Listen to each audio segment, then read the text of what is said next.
Assalamualaikum warahmatullahi wabarakatuh. Alhamdulillah wassalatu wassalamu ala rasulillah Sayyidina Muhammad ibn Abdillah wa ala alihi wa sahbihi wa mawalah amma ba'du. Saudara-saudaraku kaum muslimin yang dirahmati Allah Subhanahu wa taala dimanapun berada.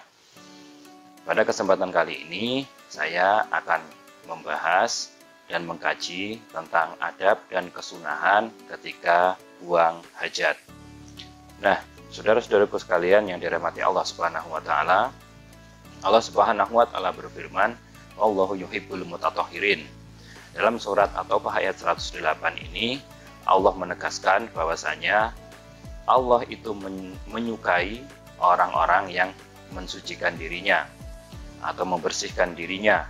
Nah, maka dalam Islam sudah diatur adab dan kesunahan bagaimana kita buang hajat di kamar mandi, bagaimana tata caranya dan bagaimana adab-adabnya.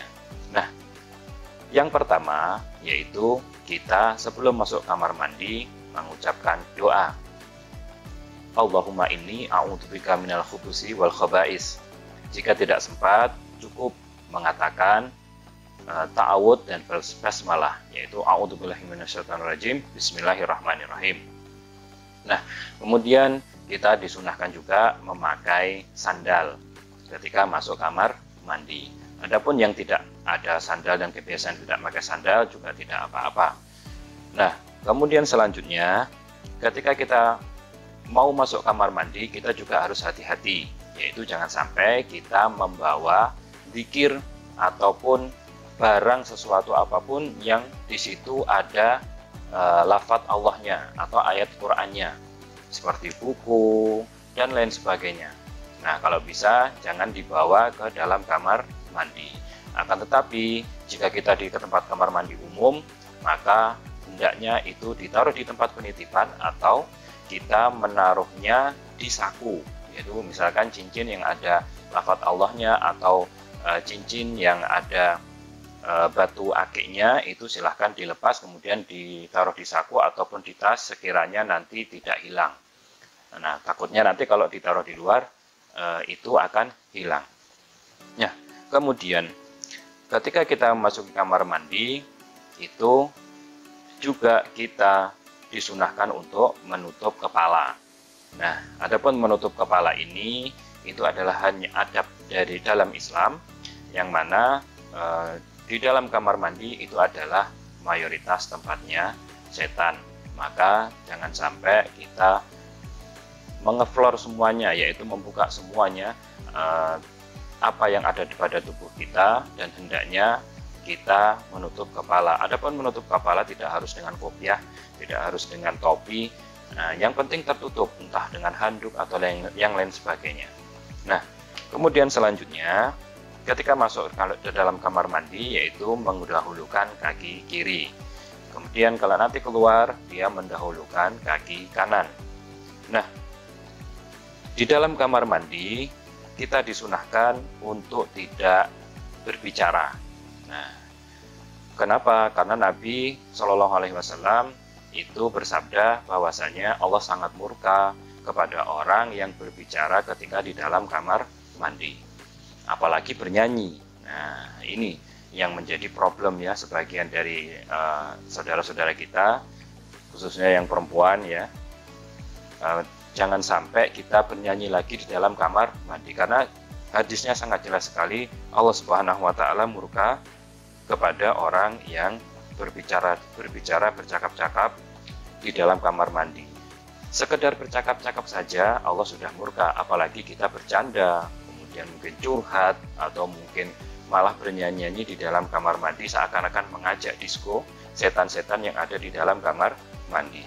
Nah, selanjutnya ketika kita buang air, ya, itu disunahkan jongkok. Nah, entah air besar, buang air besar atau air kecil disunahkan jongkok. Adapun ketika klosetnya itu duduk, yaitu tempat buang hajatnya itu duduk, maka tidak apa-apa. Nah, minimal diangkat kakinya ketika buang hajat tersebut.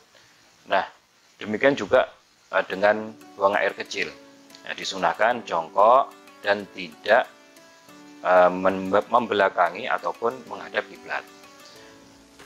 Misalkan mana yang disebut dengan kamar mandi, itu kan kalau sekarang kan disendiri-sendirikan mana yang tempat buang hajat besar dan mana yang hajat kecil, buang air kecil. Nah, sedangkan di dalam Islam itu tidak disunahkan jangan menghadap kiblat ataupun membelakangi kiblat. Akan tapi jika tempatnya itu tidak memungkinkan, maka tidak apa-apa kita menghadap ataupun membelakangi kiblat. Ini hanya adab dan kesunahan saja. Nah, karena apa? Setiap tempat itu berbeda-beda. Misalkan tempat buang air kecil itu kan sudah ada sendiri, berbeda dengan zaman dahulu, belum ada itu, sehingga kita harus berdiri gitu kan. Nah, jadi tidak apa-apa, jangan ragu atau jangan merasa tidak pas ketika mau buang hajat. Kita hanya menghindari sesuatu yang tidak baik dalam Islam, gitu saja. Jika tidak mampu, maka tidak apa-apa. Nah, kemudian ketika buang hajat itu kita dilarang untuk meludah. Tadi berbicara, kemudian sekarang meludah. Nah, meludah itu juga dilarang. Kemudian melihat kemaluan. Nah, melihat kemaluan atau melihat, melihat tempat keluarnya kotoran. Nah, atau ketika kotoran keluar kita melihat, itu jangan. Nah, dalam Islam itu tidak baik. Kenapa? Wallahu a'lam. Yang pasti hal tersebut tidak pernah dilakukan oleh Nabi Muhammad SAW. Nah, kemudian ketika buang hajat kita juga dilarang sambil makan atau sambil minum. Nah, adapun yang lain juga kita dilarang untuk bersandar, yaitu ketika duduk, misalkan buang hajat besar kemudian duduk kita bersandar, kita juga dilarang seperti itu. Nah, kemudian kita juga dilarang menggerak-gerakkan cincin, misalkan khususnya yang kaum muslimah ya, saudara-saudaraku yang muslimah, itu jangan menggerak-gerakkan cincin. Nah, karena apa? Cincin emas kan nggak harus dilepas ya di dalam kamar mandi. Karena apa? Di sini dijelaskan bahwasanya jika menggerak-gerakkan cincin itu dapat mengundang jin untuk tinggal di cincin tersebut. Nah, kemudian jangan membuang sesuatu di kotoran kita. Nah, jadi ketika buang hajat besar, kemudian kita membuang sesuatu di situ, misalkan kita membuang tisu atau membuang barang yang lain, jangan dibuang di situ, karena itu tidak baik. Adapun yang terbiasa merokok di dalam kamar mandi, nah mungkin dari sekarang silahkan dikurangi sedikit-sedikit, nah, karena itu seperti makan dan minum. Walaupun tidak sama ya. Nah, dan di situ akan berlama-lama dia nanti di dalam kamar mandi. Ketika dia sambil merokok pasti akan lama-lama dan dia tidak segera keluar. Nah, sama juga dia membawa HP kemudian main game di dalam kamar mandi. Nah, jangan ya, jangan sampai seperti itu. Kalau yang sudah terbiasa seperti itu, mohon untuk dikurangi karena kebiasaan tersebut tidak baik. Nah, tidak baik bagi diri kita dan juga tidak baik untuk kesehatan ataupun ibadah kita nanti. Nah, kemudian ketika selesai buang air atau buang hajat, nah hendaklah kita membasuh atau membersihkannya itu 3 kali.